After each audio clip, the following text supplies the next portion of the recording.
just let this... So this is Ryan Juravic, and I am Terry Keating. And he is Vintage Drummer 79, and I am Bonzolium guy on the YouTube. We are. And so we met back in 1996. 27 years ago. You and your crew came over to my house. I was 17, you were 27. Yeah, 27. That's kind of scary. I know. Come on in, kitty. Come into the kill room. I mean the bedroom. I mean the... Yep. This is it. Here, so as we talk, we'll show off cool shots.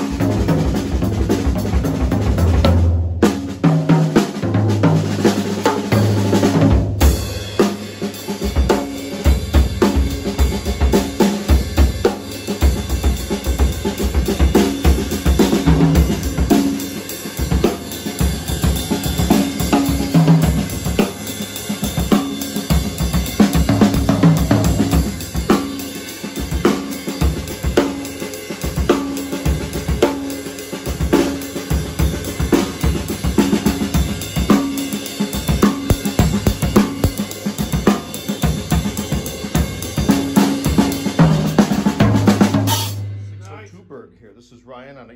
normally he's not all 602 at a setup, but in this case right now he happens to be. This is the 16-inch thin crash you swear by, especially in your work as a performer in one of your several gigs is doing Charlie Watts and a successful Stones band. Yes. And you said this sound is instrumental to... The Charlie crash.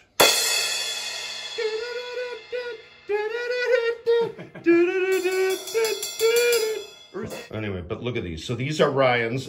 We made a couple of videos, but here, so what these are is you're looking at a 2012-14, which came from the factory this way.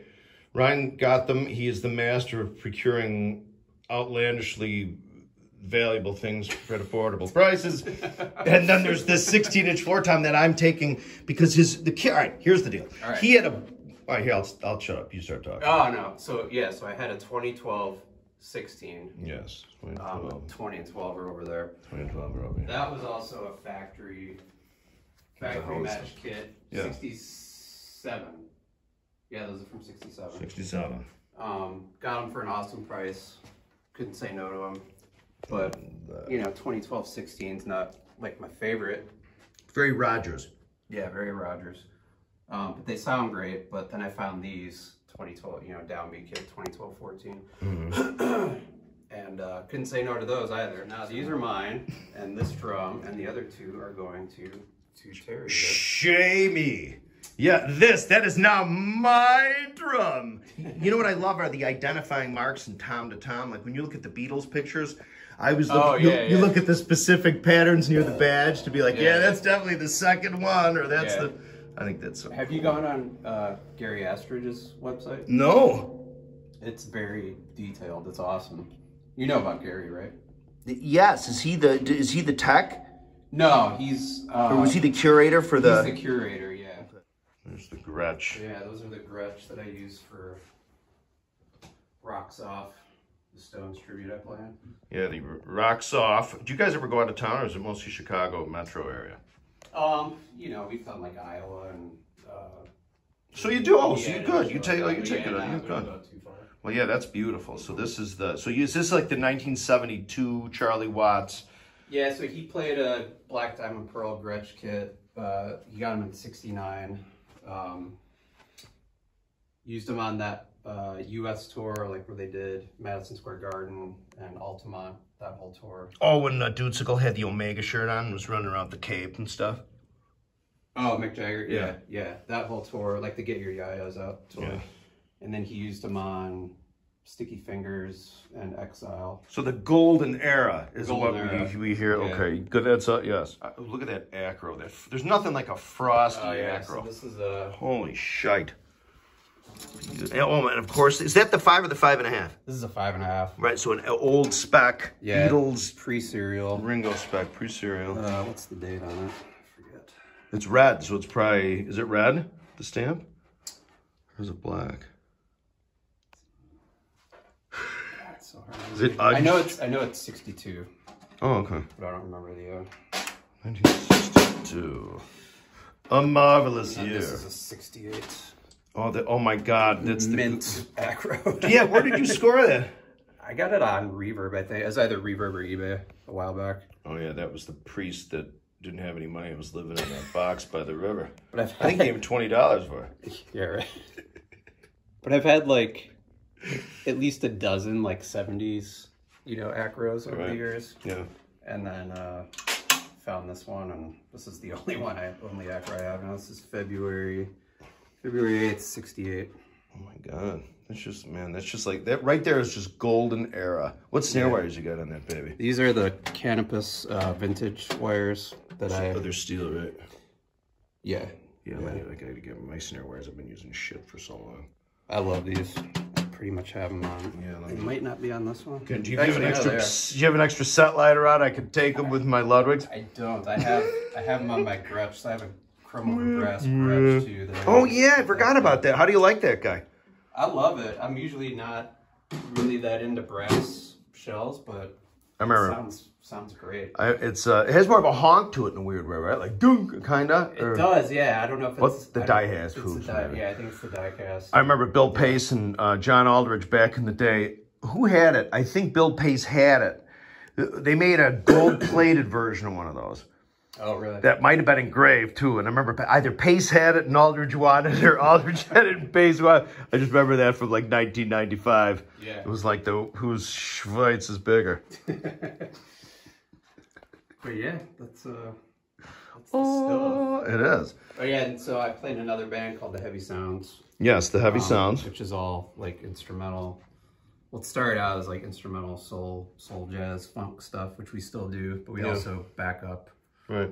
Some singers and the soul. Oh yeah, who's the fella? Who's the fella you have sometimes? A couple guys. So Ronaldo Domino. Domino. He's a Chicago guy. He's in his 70s now, but he still delivers the goods. He does. Yeah, his voice is. He's like Bill Withersy, right?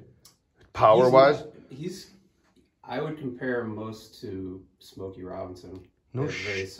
This is an iconic. That's at the Garden with giant beats. Now this picture should be very famous. Yeah, I agree. It because it almost looks like an artist, like a drawing. It does, yeah. But that is an actual legitimate photograph of Bonham at the Garden.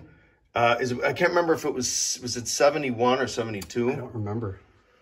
Well, look at this Hal Blaine.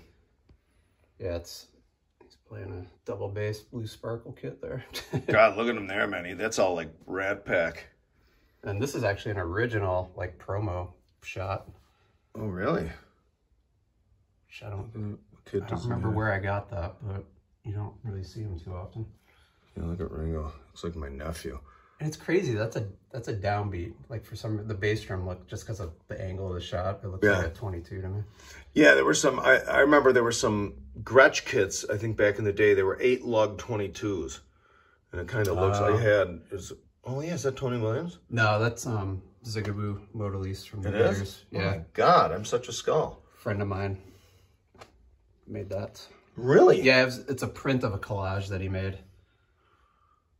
It's a print of a collage. Oh my God, look at the cymbal stash. Wait, we got to finish the story. So you come to the house, and I'm selling. What was I selling? So this is 1996, October, probably right around now. 27 years ago. 27 years ago. The age I was at the time. Maybe? Yeah, you doubled in age. Yes, that is exactly half. Wow, holy shit. Look at that. Those A's look so I went there. All right, so. It's a traumatic story, so let's continue this horror that became. So back in the day, there was a paper called the Trading Times. Yes. And like you had to buy it, right? You had to buy it like at 7-Eleven or White House. Yeah, it was like, might have been like at the time $1.75 or something. And so I started playing drums like that summer of '96. Okay. And, didn't have a kit. I was playing with friends. I was playing at a friend's house all the time, and he had a kit, but, I had nothing to play on at home. And so I started, and for whatever reason, I got into the vintage stuff right away. Probably just because of the music I was listening to. Beatles, Stones, Hendrix, all that stuff. And you know what? I also picked up, here, it's over here. Show me. before I ever even bought a drum set, I got this book. Oh, really? Holy shite. Do you remember this book? You're damn right I do. Yeah, I think it's like actually, I think it's valuable now because it's out of print and like people want it. Oh my God, I have mine sitting somewhere. That's Harry Cangany. Yeah, so I had this book and I was, you know, it was like... That is a great, I do love fueling that book. my the passion. love of vintage stuff, even though I'd never really played anything. And so I started looking through the trading times and it was just, you know, chock full of... vintage stuff. The good old days. Yeah. And there was an ad for a Radio King set, and of course I had been reading about Radio Kings in here. They were piping hot in the early mid '90s. Yeah. So I was like, oh, Radio King, like, yeah, that sounds cool. I'll call this guy. And so I called. See if I can set this down. Set up a, you know, not an appointment, but set up a time to go to this guy's house, and I was like, well, I should probably bring a friend or two because I have no idea who this person is. It's a little kind of weird. Yeah, it was like. So you brought back. This was like pre. I mean, this was '96, so people were, you know, was eBay even around yet in '96? No, I don't think so. It was in its total infancy, if it was. Yeah. But no, it was definitely before everything online and in the trading times. I think every town or every place had sort of like a go-to paper or two. Yeah. You know, like the penny paper or whatever. But yeah, I remember there were pages. I mean, I wish I kept one. I know. You know. I wish I had one even from the early '80s. There used to be like columns and columns of Rogers. Because I have a few of those. What is it? Iowa? Was it Iowa drums? Yeah. Is it Iowa? Yeah. No, he's in Iowa. Ned Ingerman. Yeah. I have a few of those from like, you know, the late '90s. Yeah. I have a couple Larry Levy's, the sheets. Do you remember Larry Levy? Oh yeah, I forgot. About the sheet. That was cool. He had the sheet. Yeah, I forgot about that. Yeah, that's almost 30 years ago now. Holy shite. Yeah. So yeah. So anyways, I go to the house with was it two buddies of mine, right? Yeah. One dude had glasses, I think. Yeah. Charlie and Brad. We were playing music together at the time. We were friends prior to that. You guys smoked bongs together religiously. Yeah. And get there, you know, go in and it's Terry. At half my life ago. 27 years old. So I was 27. You're what, 17? Yeah, I was a senior in high school. Yeah. So yes, I go in and the kit's set up in like the dining room. Yeah, just like under the chandelier. Yeah, under the chandelier. And you know, some champagne. Yeah. Being like a novice at the time, like I didn't know like what I was walking into. But so it was a Radio King kit, but it had like tacked on bottom heads and yeah, it was like the third prototype. Right, yeah. It wasn't like, you know. No, it had archaic hardware. Yeah. I mean, it was rusty. And yeah. It was the drum kit I thought Bonham described the first time I ever heard his drum kit when he said it had more rust on it than.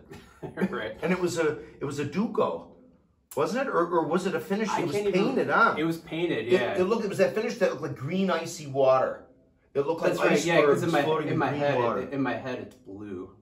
Well, it probably was supposed to be. It might have been tobaccoized for the 5 trillion years it was dry. But it had tacked on bottom heads. Yeah, it had tacked on bottom heads. And as soon as I saw it, I was like, oh, you know, I knew enough to know, like, okay, this isn't the kit for me. Yeah, I was like, wait! Yeah. Any good salesman's like, hold on. So then I was like, yeah, I'm going to pass on that. And then, you know, Terry's like, oh, I got a bunch of other stuff. He's like, if you're interested in Slingerland, he's like, I got this other kit. It's in the bedroom. I got your Cadillac with the pink slip. I got a... Oh, yeah, it's in the bedroom. That's what I said. He says it's in the bedroom. And in my head, I'm just like, yeah, no, that's not happening. So I think you went into the bedroom and brought it out. No, I think I did. Yeah. I think I did. But I had it set up in the bedroom, though, because I only had, I had cardboard. I think the Slingerland, the Radio Kings were on cardboard that was folded up on the floor. Oh, but okay. My brother's bedroom, though, was the only room that had carpeting. So I was so nervous to set it up on a hardwood floor because we rented the joint. Yeah. So that's why it was set up in the kill room. That's right. I mean, in my brother's. Yeah, but what that kit was a 5-ply. Yeah, it was a 5-ply, like, what was that, late 70s? Yeah. Probably. Slingerland kit. black, you know, black wrap. Black wrap. And that wrap wasn't going anywhere, man. In those days, that Swingling, that shit was fucking ironed on. Yeah. It was a 14 by 24, 9 by 13, and then 16 by 16. By 16, 5 with plus. a snare.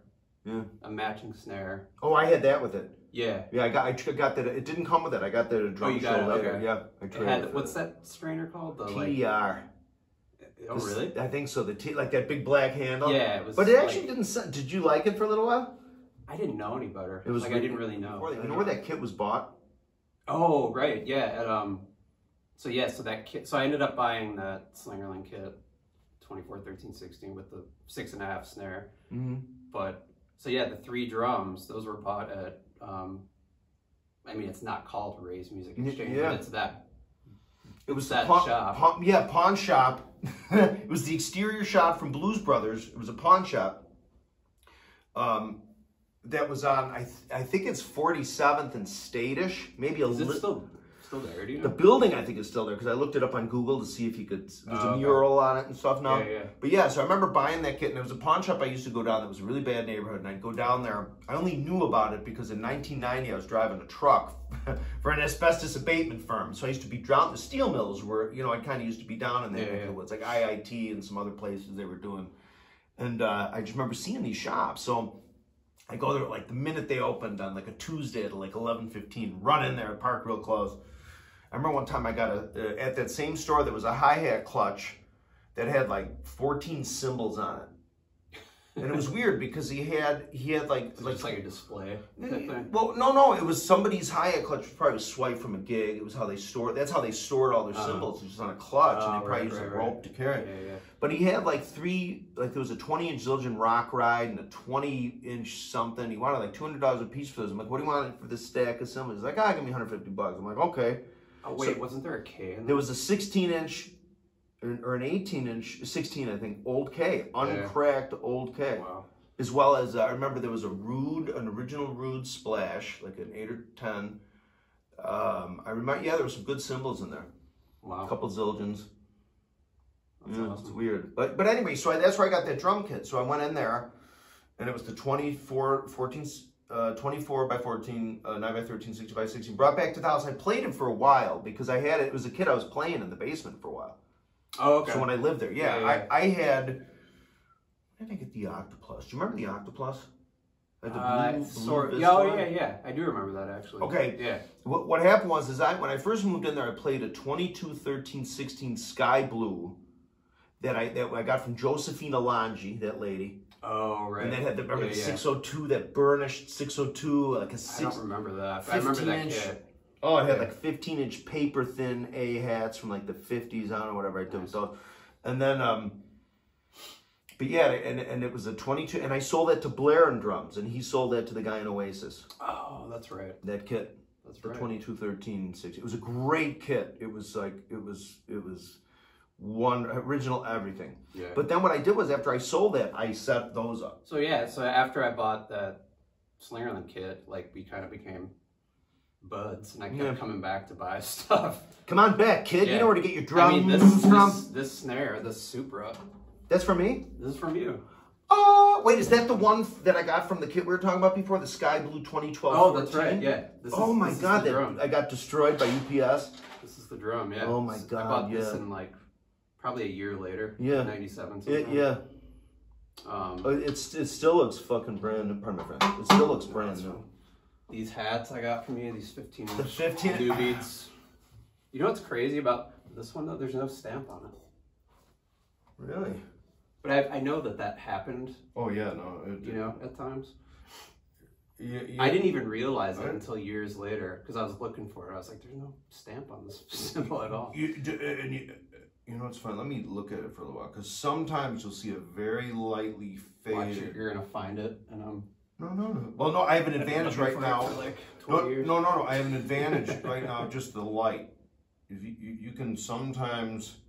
It probably isn't stamped, but sometimes if you look just right, you'll see like a little teeny, very light. But yeah, no, this is the top or the bottom? That's the top. Oh, really? Oh, yeah. No, that's a good one because it has the... I broke the weight on there. What is it? $860. Yeah, $860. Yeah, for a 15, that's finish. Yeah, and the bottom's $1430. I don't know if these were matched. You know, it's like you may have matched them at some point. You know, I believe it or not, I usually can remember that. I want to say that I think I got these as they came, because I think, wasn't there another, I think there was another symbol, an 18 I sold you that I had around the same time that has a lot of lathe chatter. I've got that one too. Oh my God, yeah. That one unfortunately ended up with a crack in it at some point, so I had it cut out by a buddy of mine. Yeah, that's But nice. yeah, this is, I bought this, not at the same time as the kit, but like shortly after, that same year, like 96. Oh yeah. From Hans Oleum. Yeah. Hans Oleum's drum pad. Yeah, dude, yeah. It's so funny. I don't know. You know, I don't know if these would have been factory match. It's because I know that's the thing about the new beat. Like I was talking to somebody and I thought, you know, I think Zildjian should bring, I know they have the light hi-hat model in the K's now. Yeah. But they should bring back the light model in the A's, because that bottom new beat's still heavy as shit, you know? And the top could be thinner, I think, too. But yeah, these are really, so you use these for like almost everything, right? I've been using mainly 14s recently. Okay. I did play these, these were like the only hi-hats I used for years. And I use them a lot in videos I make down here. Oh, right. Well, because they have that magic YouTube tone. Yes, it's exactly what YouTube likes. And this pedal I bought from you with the kit. This exact speed king. Oh, that came with the Slingerland? Yeah. Oh my God. The WFL Speed King. WFL Speed King, yeah. No squeak. Yeah, that was a good one. Unfortunately, I don't know how to play it. I tried playing it recently, and it was like such hard work for me. You know, there's a, I think what happens with Speed King, you know, I don't know, you know, people always say, how many turns you do this, how many turns you do that. Every so often on a Speed King, I remember you'd get a Speed King and you'd play it where the action was just perfect. It was responsive yet cushy in a weird way, and it was effortless to do like the bottom triplets. Yeah. It's weird. The pedal, I think that pedal, the Speed King, definitely lends itself to the bottom. But it's actually somebody's name. I'll pick These are the Feisty 602s that Terry just gave to me. Yes, I really, sure really did. nice of him. For free. For such a nice for nothing. And he gave me these for free too, and is throwing in that Beatles poster. And that Zigaboo character that looks like Tony Williams in that picture. Kind of doesn't. Does it? It does, yeah. To me, it does. I'm such a skull, though. Look at this. I love this picture. Oh, my. Is that Elvin Jones? Yeah. Oh, my God. Look at that, man. Coltrane Quartet, probably like 64 or 5. Is that a ribbon mic right there, do you think? Probably, yeah. Oh, my God. Look at those just microphones just laying around. Like, yeah, we got a couple of those RCA. Are there any Fairchilds? Yeah. This one's on the fritz. Let's toss it. This was a display at a record store locally here. Oh, the actual one? Yeah, this actual one. Was that Val's? It was at Val's, yeah. And as soon as I used to drive by there every day going to work, and I saw it like the day it was put up, and I like slammed on the brakes, parked, ran in there. I was like, are you guys gonna sell this when you're done with it? And they were just like, it was like, well, we get them for free, so we don't sell them. He's like, the guy was like, do you want it? I was like, yeah. He's like, all right, I'll put your name on the back of it. God, look at the catalogs. Oh yeah, there's a few catalogs here. Oh, yeah. I love how you can 71. see giant beats right out on some of those Peisties in the picture. Oh yeah, there it is. Some weird, like, oh, the old price list and stuff. 78. 80. Oh, I remember that was my favorite one. This one for a long time. Oh, I have that one too. Dino Nelly looks like Paul McCartney's cousin there. Kind of, yeah. Is that Dudzigal? Ginger. Is that Morello? Oh, that's Sonny. Who is that? Sonny who? Sonny Igo. Sonny Igo. Oh, is that Johnny Igo's dad? Tommy's dad. Is it really? Yeah. Straight faced? Yeah, I swear to God. Oh. Well, there you go. That's Art Garfunkel's therapist. Look at that. That's Walt Disney. It does look like Walt Disney. You know what I mean? Look at that. There's Vincent Price's Undertaker. Joe Cusatis. Did you... So Terry and I studied with the same teacher for a while. Phil Stanger. Yeah. Chicago guy. Yes. No longer with us. Yeah. But I remember there was a couple. This George Flutus's freaking Uncle Roger. Kind of does look like George if you grew a mustache. That's crazy. It's gonna kick me in the balls. Oh my God, that's Sonny Payne. Oh my God, Sonny Payne. Oh my, out of hand. Louis Belson, Max Roach. Those are great pictures, man. Joe, look at Gene Krupa. Didn't have the play. Catalog. Oh, what? No, was that 67? Look at that. So that is, yeah, that's a Supra. Still looks like it has a chrome over brass hoop on it. At least in the photograph. It is the more modern lugs. Yeah. You can see the, you know. So the downbeat kit, those are all chrome over brass. Oh my God. Look at that. So my 16 doesn't have them. Nope. Look at that. That's a no. Look at that chrome. You gotta love chromed brass. It looks like, it's like mercury. That's how you really know when you're looking at like chrome brass anything, most of the time, especially the Ludwig snares, like the super Ludwig and stuff. It looks like you're looking at like a mercury. Yeah, right. You don't see like the buff lines the aluminum has going left to right. It's just like a little, oh my God, that's my favorite. Oh yeah, there you go. Yeah, I love that. Yeah, and there's the Duco. Oh, that is, oh my God. I don't recall ever seeing this catalog with, oh my God, that's... Rugen's had one of these at one point. I don't know if they still have it. Oh, and there's the Peisty.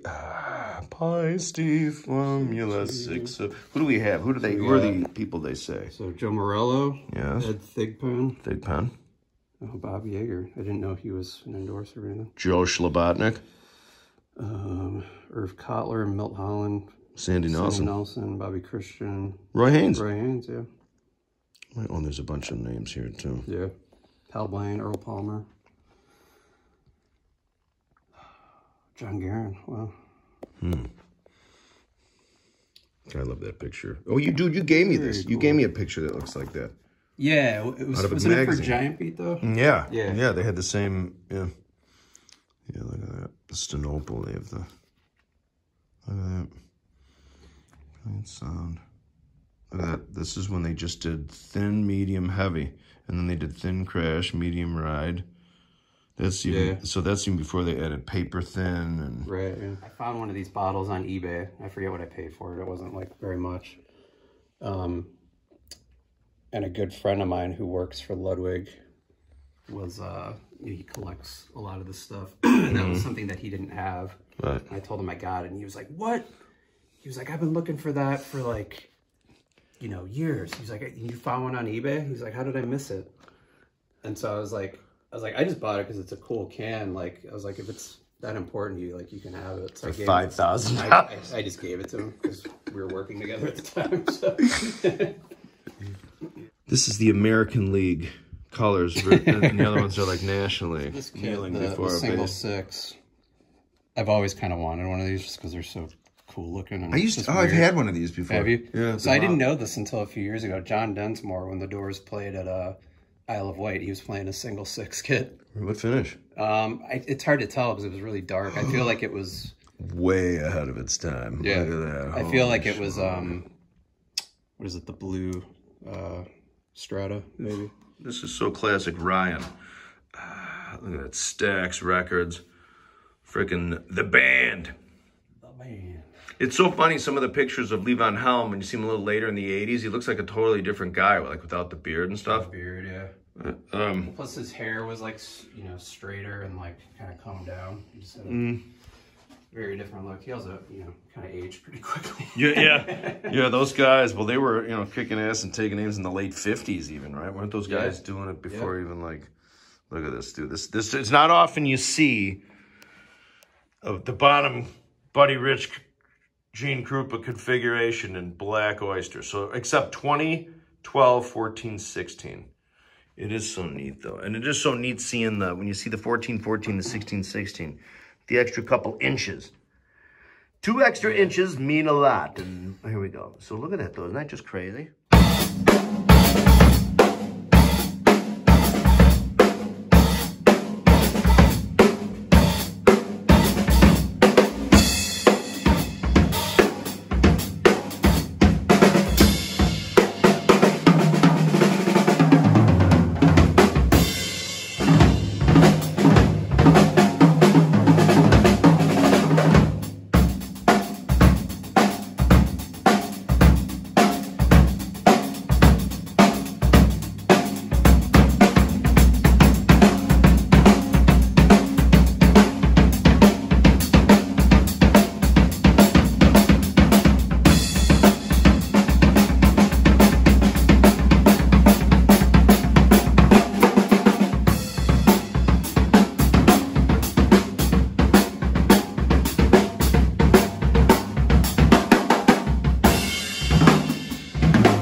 transition, when I go to the floor tom back to the bass drum, like, I just don't want any, sometimes I get a space like I don't get the right away.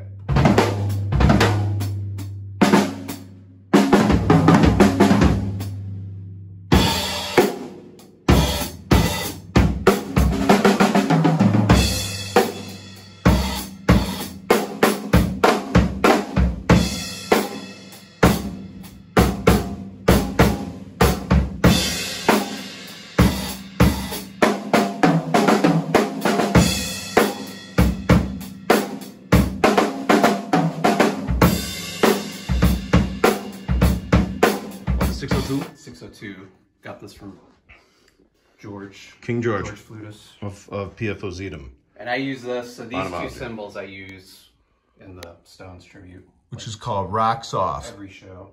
Okay. So...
sound on here is great. Yeah, so remember you got heavy sounds, which is you.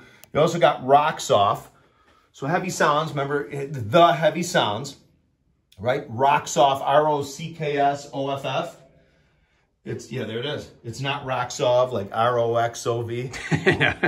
Wax on, rocks off. And yeah, just so rocks here we are off. in the, this is a Vintage Drummer 79's headquarters. Slash kids play area. Yes, so this is it. So this is now mine. Yours. Mine. And these, this is mine. Have you ever had a black? Mine. Have you ever had a black oyster kit that you've like That I kept? kept? No.